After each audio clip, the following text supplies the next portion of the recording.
Have you cracked the code for chiropractic marketing? Has anybody? I don't think so. All right, everybody, welcome to the KC CHIROpulse Podcast, brought to you by CATS Consultants, helping doctors keep their pulse on success. I'm Dr. Michael Perusich, and I'm joined by my co-host, Marisa Mateja, known as the Overview Knower. Her title. Yes. I know a little bit about a lot, right? You know a lot about a little bit? No. I don't, You know a lot. no. Hey, seriously, we get these calls all the time. We talk to doctors all the time. And one of the major speed bumps, if you will, in practice seems to be marketing. Yeah. And it's tough. It's tough. You have to obviously start with the basics, right? So start with a good brand presence, which means you got to have your logo and your coloring and your, basic stuff down, your online persona. Who are you? And sometimes that's knowing your why more than anything. So for all you young docs out there, I would suggest really nailing down and figuring out who you are as a chiropractic physician and what you plan to bring to the community that you're in. Okay, so hold on. We talk about this whole why factor a lot. In fact, we're doing a whole mastermind on this right now. Correct. Your why is so important. If you don't know your why, then it's kind of like driving across country without a roadmap. You really don't know what you're doing. Or Google Maps. Or Google Maps, yeah. Or GPS, So if you don't know your why, you really haven't mapped out where you are going in practice. And this is incredibly important.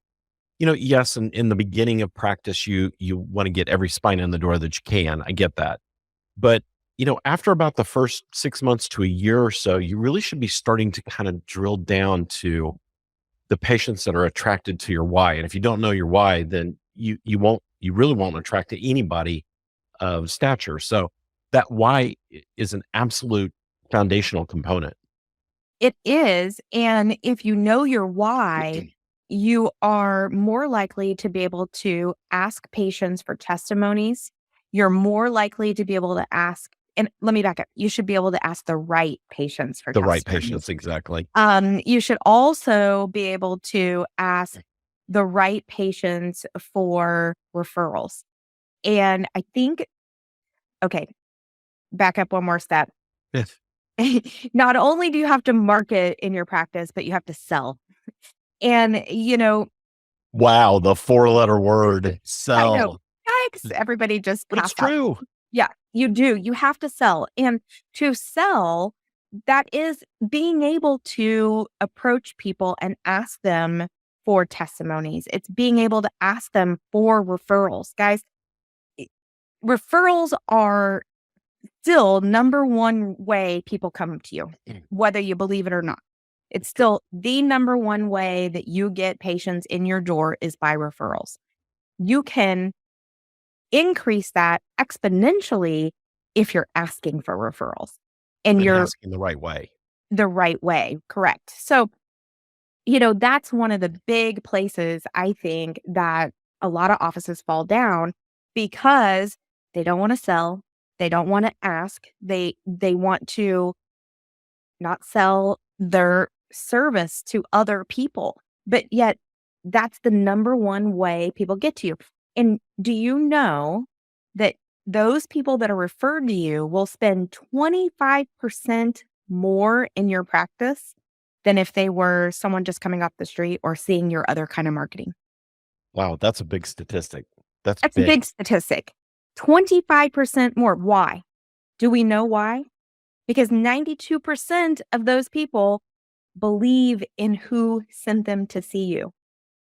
They have trust in the people that are telling them you're the one to go see.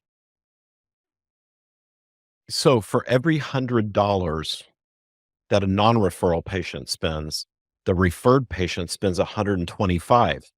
Yeah. Who do you want to provide service to? I want to provide service to the ones that pay the most. That's a no-brainer. And it's not just that they pay more, But there's another factor, and that's that they stay longer in practice They with stay you. in practice. And that's huge because that's how you build a business. I don't care what kind of business you are.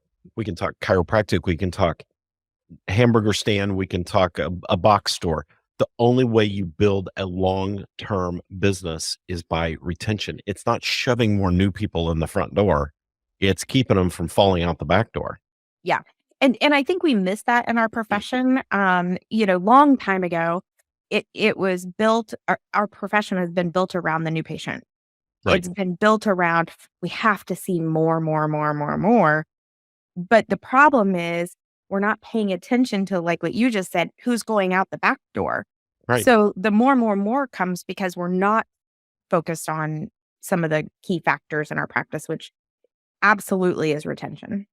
Absolutely. And being focused on the new patient so much is the cable company effect. It's we're going to give you a deal to get you in the door, but once you're a customer, once you're a client, once you're a patient, there's no more deals. Yeah. Now we're going to present, you came in for $19. Now we're going to present you with a $2,500 treatment plan. Okay. That's tough. The only way you can make that work is to be really good at, and I'm going to say it this time, selling. Yeah. And I just want to make a quick point on this. I don't want to belabor it too much. Marketing and selling go hand in hand.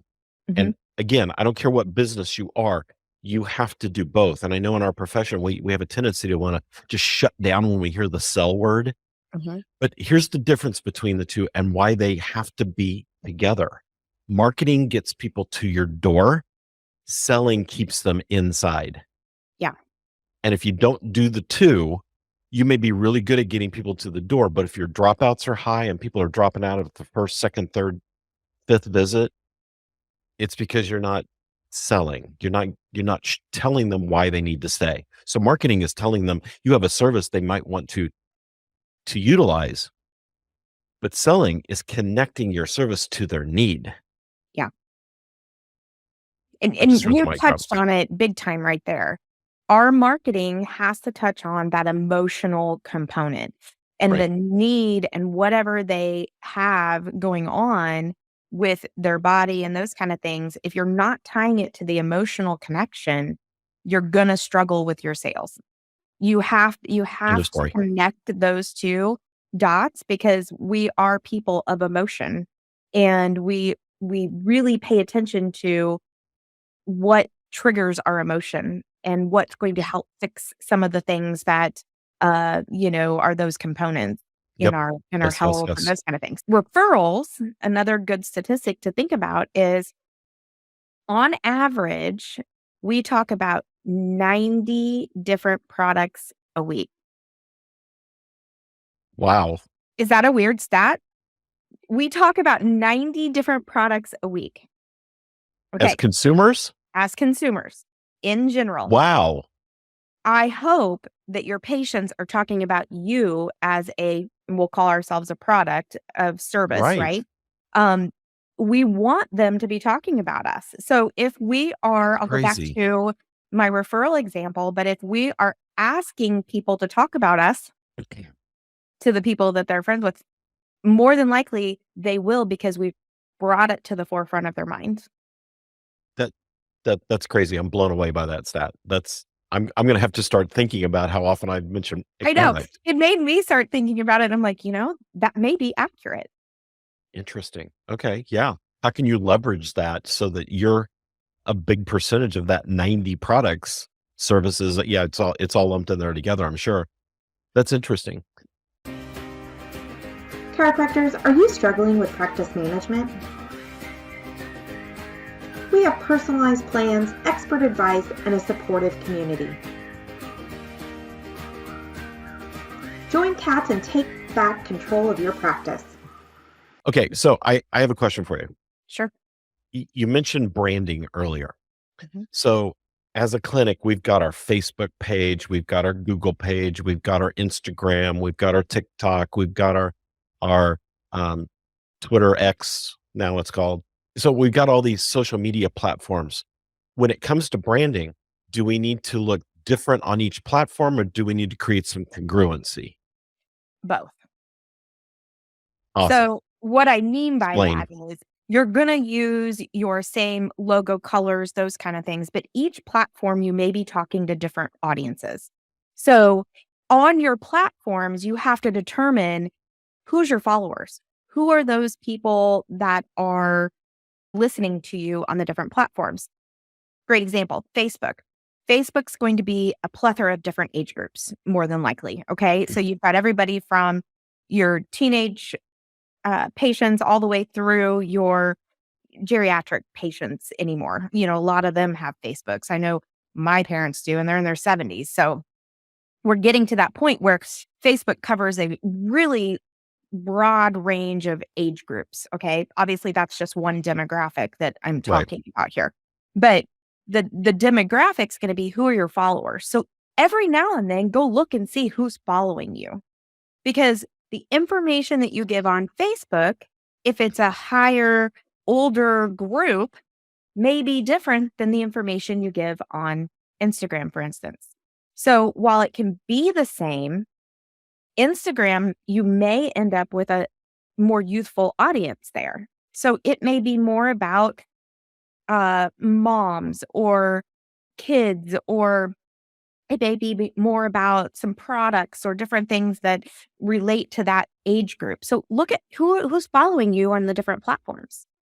That's a good tip. Twitter, that's a tough one. I think locally, you just need to be following some people that are local businesses and those kind of things to be able to comment on their stuff, and hopefully they're coming back on your stuff and those kind of things. And the same thing goes with TikToks. If you can find your niche on videos, that's a great place to be. You can have a lot of fun there, and people want to be places that are fun. Yep. I think the problem with TikTok is you just have to be careful that you're not doing a ton of adjusting and you're scaring people. We've all seen those TikToks that make you cringe, and things. Mm-hmm. We just have to stay away from that. My suggestion is to or that you're being made fun of or Right. denigrated. Exactly. So my recommendation is, before you do any kind of adjusting ever on video, I would get with your malpractice company and ask them questions about what they recommend. Yep. I think you'll Good be point. surprised on what they recommend. That's a good point. Yeah, just we know make what they'll sure. recommend. Yeah. That would be my recommendation there. So we've got all these different social media platforms. Let's talk a little bit about social media strategy. Mhm. How do we actually leverage all these platforms so they're working, and how do we manage this whole thing? Well, it's the one thing that I think is our second area of places we fall down in practice. We get busy and we forget to plan. So I think content calendars are incredibly helpful if you're planning out your marketing. And that means every single week what's going to go out on what days. You've got it planned out. If you're going to do videos, you've got them recorded ahead of time. It's all about planning correctly and making sure that you're putting out the messages that you want. And that goes down to, what kind of month is it? So great example, January. What's the biggest thing that you think of in January? It's getting healthy, right? It's getting our resolutions in order. It's starting back on a workout plan. I'm eating right again. I've gotten through the holidays. If you're going to have those kind of messages and that that's important to your listeners, it's a great time to do that, especially if you offer weight loss or wellness programs in your office. Yeah, that's great. And when it comes to making videos, we hear from doctors all the time, "Oh, I'm scared to death to make a video." And that's okay to have a little stage fright in doing them, but the more you do them, the better you get at them. But the one thing you don't want to do is you don't want to make it too canned. You want it to just be fresh and lively and your personality. So don't memorize it. I watched one the other day. The subluxation is the primary thing that chiropractors work on. You don't want to come across like that. You want to come across as, hey, you know what? We treat subluxations. Here's what that means. Here's why chiropractic is so amazing. And they don't have to be long. No, that was what I was getting ready to say. They don't have to be something that's incredibly long. 1 to 3 minutes is more than enough on Facebook, okay, if that's where you're gonna be putting them. Right. More than enough on I don't remember what TikTok allows you to do, but you've got I think it's platforms less than a that minute. are asking you for shorter content. So, Right. it doesn't have to be long, it's just a tip, it's just a little advice, it's just the information that gets in their head to make them understand that you have some knowledge that they need and they need your help for something that's going on with them. So you told me something not too long ago that I think is really interesting. How do most people watch videos on social media? Well, probably at work on silence.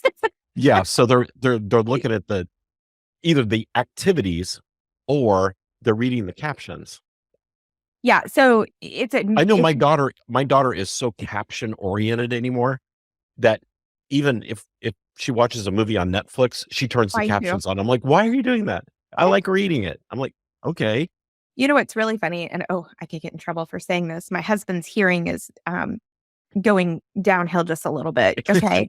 So I have to laugh because lately I've even noticed him doing that. And while we're watching TV, he's got the captions on and it drives me a little crazy, but I get it. And, if people are on their phones, if they're on their phones, especially at work, they don't want people to know that they're diving into TikTok or going down a rabbit hole, right? That they put it on silent. So Yeah, captioning is important. it is important. So, make sure that's part of your social media strategy. So, uh, how what are the best ways to kind of build a following? That's a great question. Um, I would say the very first thing is asking your patients to follow you, asking them to share your information, asking them to like, and there's lots of ways to do that. I mean, we've seen people do contests and different things. If I get to 1,000 people, I'm going to give this away. Obviously, that's one way. But most of the time, it's you've got to talk to your people that are coming into your practice, and that's part of that selling. It's getting them to like you, follow you, pay attention to your content, and ultimately, hopefully, share it. That's going to be the first thing. You can also get a following by collecting emails and staying ahead of people there. That's also another avenue of marketing that is an easy one. You can throw out an email every couple weeks to people who have not been into your practice to stay in front of them. Again, that's another area that I think we forget about. Those people already had trust in you at one point. They came to see you, they've been in your practice, Good they've point. seen what you have to do, they know your staff, whether they just fell off your schedule or something like that. Those are the people that we should also be staying in front of. And so that's a following that you need to cultivate. So whether it's email or text, I mean, there's plenty of platforms out there that allow you to do those things very simply now Mhm. and put in Sure. messages that automatically go. It may take a little time on the front end, but it doesn't take time on your regular day-to-day timeframes to stay in front of those people. That makes sense. Um, when it comes to content, should it be educational? Should doctors be doing blogs, podcasts, video? What are the primary focuses there? Yeah. Focuses. You What know, should they there's focus on? all of it. I mean, and I hate to say that, but that's where your content calendar comes into play. So when you're putting that together, it's I'm going to do a blog once a month, or I'm going to do a video twice a month, or I'm going to do that's where that planning comes in because you can create different avenues of getting in front of people. Everybody's a little different in what they absorb. So you want to make sure that you're utilizing different things. It also plays into your SEO, your Google searchability. There's so many other things that fall into that category when you're thinking about what to put out. So not only is video good, but written word is still really good to have on your website, to have keywords in, to allow people to, when they type in chiropractor in my area, you come up because you have some of those things already on your website. It's the written word that's still the Google searchability factors. And it needs to be original, right? You don't want to take Oh, something somebody else did and put it on your site because then you're no, just marketing them. no, you absolutely want everything to be original, no plagiarism, none of that. You want to make sure you're very original in your content and your creation. So, there are tools out there. It's amazing in this day and age what is available. AI is, in my opinion, unbelievable. It's so cool. Is it scary? Absolutely. But But a little bit scary, but it's amazing what can be created in no time. And then you can take that information, edit it down, and then go put it into platforms that allow you to look for plagiarism and make sure that it's original content. It's very simple to do, very easy to use some of these things. The tools are right really, there in front of us. I was on one the other day that created 30 videos in about 5 minutes. And I literally just about fell out of my chair watching it. It was so cool. I mean, it's yeah, they were just, good. they're great. I mean, it's just amazing what we have at our fingertips nowadays to make those kind of things easy on a practice who maybe doesn't have the resources to go out and hire people to do it for you. You Right. can do this stuff yourself. You have to be organized. You have to understand the branding and those kind of things and your why, of course, but you can do these things yourself. And just from a content standpoint, um, how do they drill down? What are the best ways to drill down on what to talk about? Like, should they talk about therapy? Should they talk about just what makes them unique and different? Yeah, if you don't know, your very first place is Google search. Go search what people are putting in your area. It tells you. It's That's amazing, huge. put chiropractic in and just see what comes up. It'll give you a drop down of what the most common searches are. That's a great list to start with. And now let's take a quick break and hear from our sponsor, Chiro Health USA. So we all feel it. Rent or dining out, gasoline or movies. As a matter of fact, the dollar is not going as far for a whole host of reasons, and it's impacting everybody regardless of your financial situation. Did you know that 38% of the overall population is having to reconsider how they're spending their money just to afford the health care they need? And if you break it down further, 26% have actually delayed the health care that they need, including going to see you, the chiropractor. So here's what we need to know about the breakdown in demographics. You would think that someone who's making $120,000 or more would be continuing their care right now, but the actual number is 18%.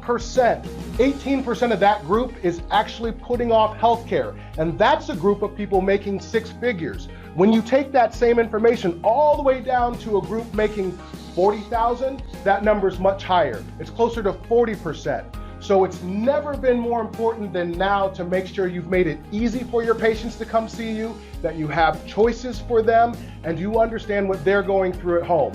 We want to make sure your practice thrives during this time, and we encourage you to learn about what Chiro Health USA can do for you and your practice, and making it easy for patients to see you and continue care.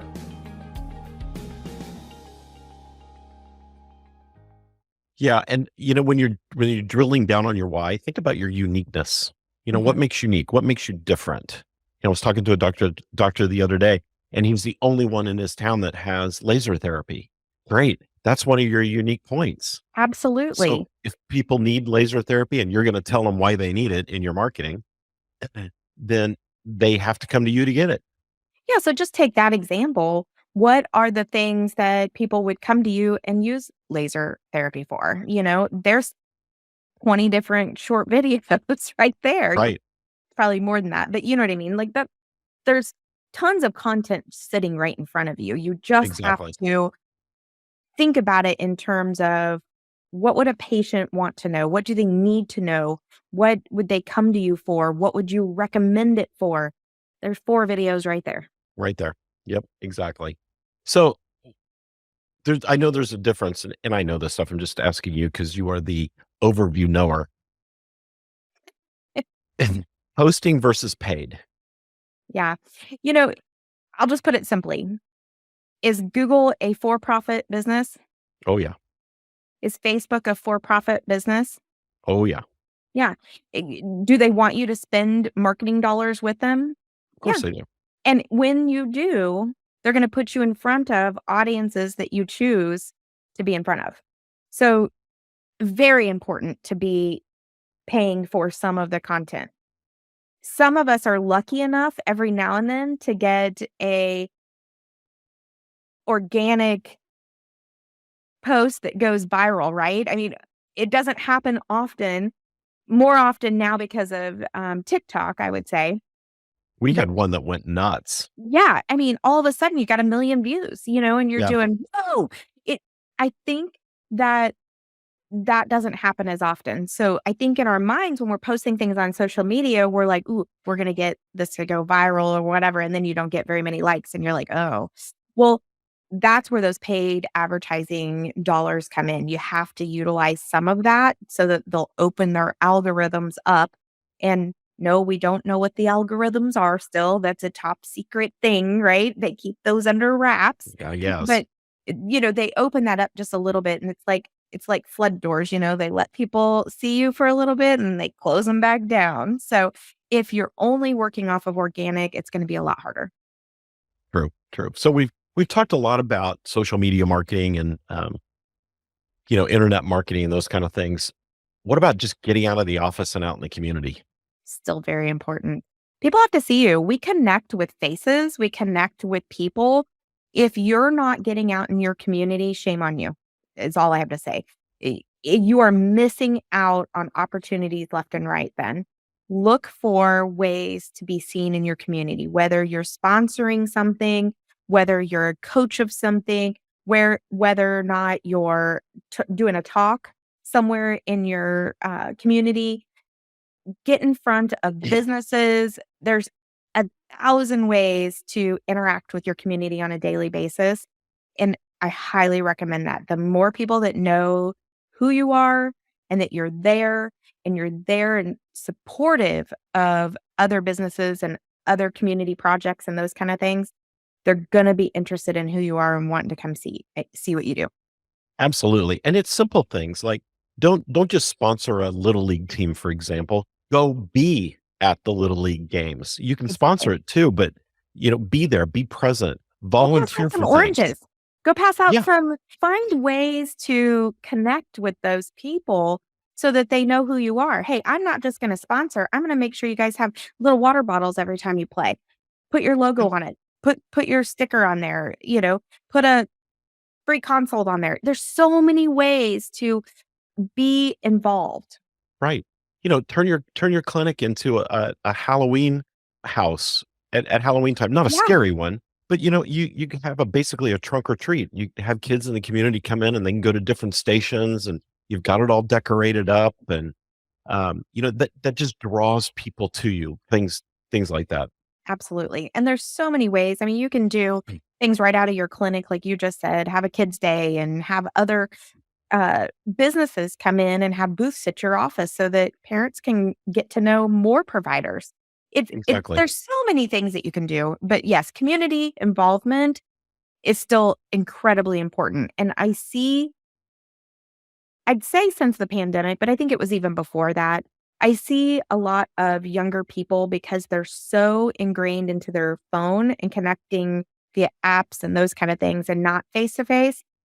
I see a lot of young docs coming out of school scared to death to do those things, scared to death to go in the community and make a name for themselves. Yep. And over and over again, I see them fail in practice because they are unwilling, nervous, all of those things to do those little marketing things. Very, very important to get over that and put yourself out there. Yeah. Getting out in the community is just huge. You It's cannot still avoid very it. important. Very, Very important. Okay. So technology is changing. You've talked about AI. What do you see in the future as far as trends in marketing? Oh gosh, it's a great question. I mean, I think AI is going to play a AI is very gonna play a important part. huge We're already seeing that. Yeah. And I think especially for when it comes to content development, it's such a helpful tool. I was just getting ready to say that. I see that being a trend that obviously is not going away. It'll just keep developing into cooler and cooler things. I mean, we're already seeing Right. video creation being able to be made very easily. Again, keep in mind, some of that may not have you in it. So you have to be sure to interject your picture, your photos, make it personal. But I think there's ways coming that are going to make marketing easier on the small business owner. Let's put it that way. I think Mhm. that's a trend that you don't necessarily have to go out and pay someone else to help you. Some of the stuff you can do on your own. One of the simplest ones, we haven't really even touched on this, is these text messaging systems that are out there And where they're amazing. it's not just an appointment reminder. Mhm. You can send out birthday wishes. We haven't seen you in a while. Hey, our clinic's putting on this big event. We're inviting you. I mean, you can do all kinds of great things with them. That's just another marketing tool and using technology at the same time. I'll touch on one technology thing that doesn't necessarily have to do with the type of marketing we've been talking about, but it's online scheduling. It's been around Mhm. for a little while, but we're having a hard time embracing it, I think, in a lot of offices.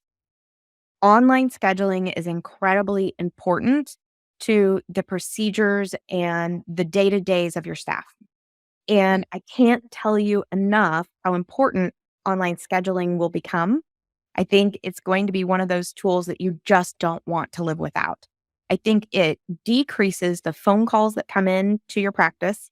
It Yeah. allows your staff to be more of a marketer, salesperson, relationship builder, those key elements of retention, in my opinion. Right.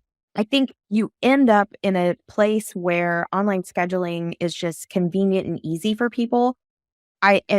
This goes back to the young group that we were just talking about a little bit ago that have a hard time getting in front of people. They don't want to pick up the phone and make a phone call. They don't want to talk to anybody on the other end.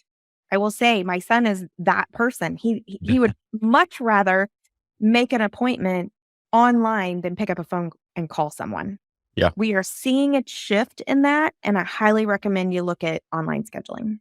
Yep. Whether you like it or not, it's here and you need to be utilizing it for sure. Yeah. It's a great tool. We've talked about a lot of things to help the chiropractic office really try to crack the code of marketing. Yeah. We talked about branding and the importance of that, having consistent colors and images, but speaking to your audience, depending on which platform you're on. We talked about that brand presence. We talked about some strategies for social media.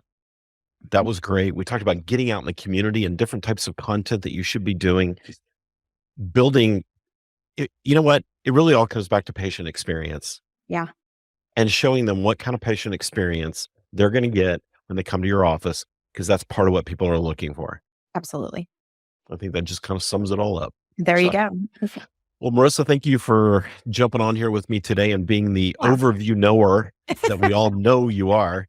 And we hope this information really helps you guys out there in your practices. And if we can be of further help, go check us out at katzconsultants.com. We're doing all kinds of great things for doctors, really helping setting you up for success. And it's not just you, but setting your team up for success and so forth. So go check us out. And we've got a whole bunch of free resources and things on there. And check out our downloads and so forth. And subscribe to the podcast if you haven't Absolutely. already. Please subscribe, leave us a like, leave us a comment. I can't Absolutely. stress enough how much we appreciate those kind of things.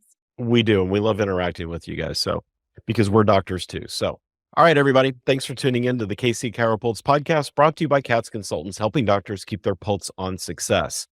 We will see you next time. See ya.